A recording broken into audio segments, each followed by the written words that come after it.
in disbelief that yet again my phone has done the cardinal sin of stopping while we're in the middle of recording the bonus episode because it runs out of storage. And you're like, fuck, it's a good one. It was a good one. You're coming in hot with the energy, and now I'm like, have to be not mad.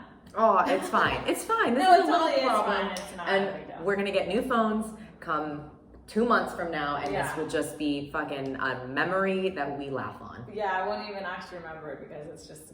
Because you're gonna block it out because you're gonna get mad. Yeah, just like no. But we ended the episode talking 109 talking about John Hamm's weenie, which weenie. It's intense. So if you haven't, you have to fucking look it up. Google it right now. It's pretty. Don't Google like John Hamm's weenie. No, I mean you can, but just like John Hamm. John Hamm like street style paparazzi photos. Because it's when he's walking, wherever he's walking in LA or something, and he just, you'll see. You'll see. It's kind of hard to avoid, honestly. Yeah, it is. And if you don't see it, it's like a Where's Waldo situation. You know, like, where's his dick? Anyways, I'm not to be distracted because I'm trying to go through my phone storage to clear shit out. Yeah. So I can airdrop it. That's how bad it is. It won't even airdrop to my laptop. It's okay. Yeah. It's okay. It's fine. Everything's great. Yeah. Oh, our podcasting equipment's on the table, like the whole thing. It's just out and about. Professional. Yeah. It's a bonus. They get behind the scenes footage. Yeah. Something that we talked about. Oh, right. Or that we wanted to talk about on the episode, but maybe we forgot. Or maybe we're leaving it for bonus. Who really knows? Yeah, hard to say. And also you don't know because you didn't get to see the shit that didn't record. Still a little bit salty. Is that yesterday when we were in Malibu, which we try to go to every weekend, we have like a whole little day on Saturday. It's spectacular. Like it literally makes life worth living. I'm serious. It like does. One of those things. It does give us a little more pep in our step. It's like the refresh, the reset button that we do. It's so important for us. Oh my God, I love it. Fuck. But when we were driving, I don't know if we were driving to or back when we had this conversation, but we just felt like we needed to do a little bit more of that. So not just save it for Saturdays, but... Right, but do adventures during the week. Yeah, exactly. Yeah, because we have like a previous block, which we talked about, is that in our childhood, we weren't raised like in a spontaneous household. Yeah. So... Like our moms were both pretty regimented very rigid. with their routine. Yeah. And that's great, and I respect them for that. Me too, because that was awesome, and I owe so much to both my parents, and I know you do too, that are just like the best of the best in terms of qualities that we have. Yeah, like that, growing up with a routine and a more regimented schedule definitely helped create structure in our life, so I'm very grateful. Same. But sometimes I feel like I'm holding on to that too much, and that has become my narrative now, where I want to try to transition into being a little bit more fluid. So not fully going and like fuck it. Right, blowing our routine out the window, because the reason we are successful in the things that we put our mind to is because we create structure around those things and we make them a priority. But we do feel like we could break up our week a little bit better and not just save things for the weekend and get out in the world and meet people. New people, connect, like even if we were to meet no one, which I don't think that's true, but just like see a sunset that isn't in the town we live in. Yeah. You know? Well, we kind of, as we said, we're very routine people. Yeah. But we kind of do like a very similar routine every single day during the week.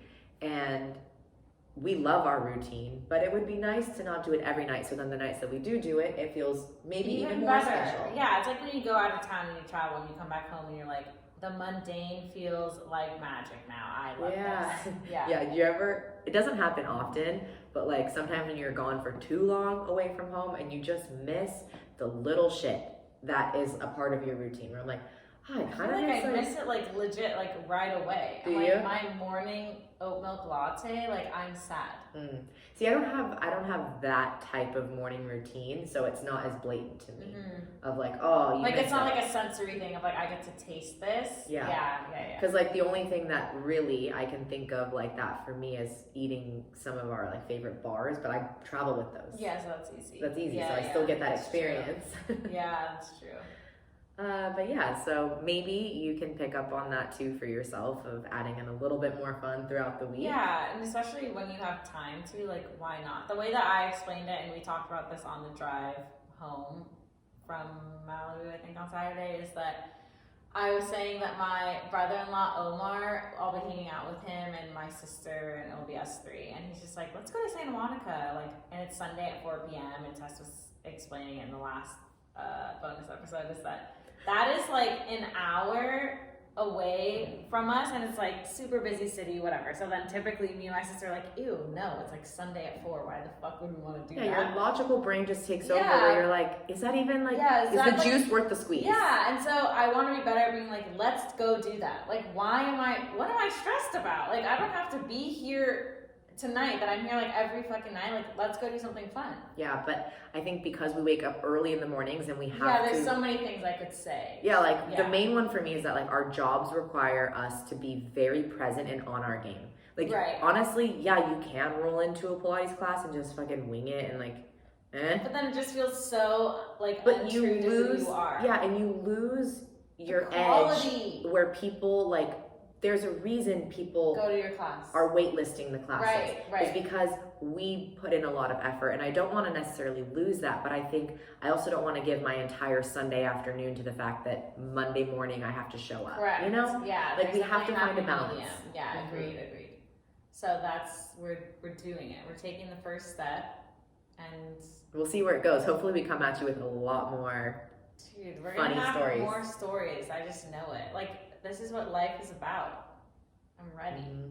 And it feels like the natural next step to take is like, okay, we needed to create a home for ourselves first. Yeah. And we needed to get like some sort of foundation, some sense of ground. Yes. And now that we've got our ground, it's like, all right, let's go off.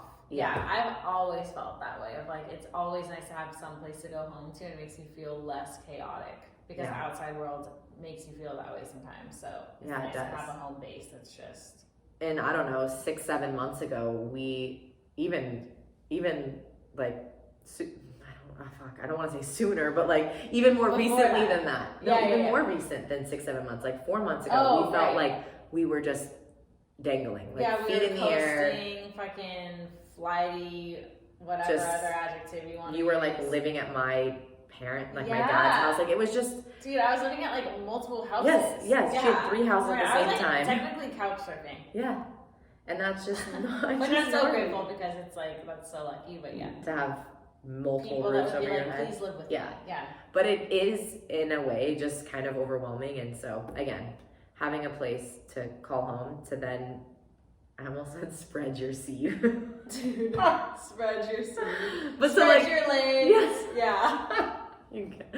I'm glad she picked up on the joke. Of course. But yeah, get out in the world, kiddos. Go live your life. Yeah, talking to us. Let's just fucking crush it.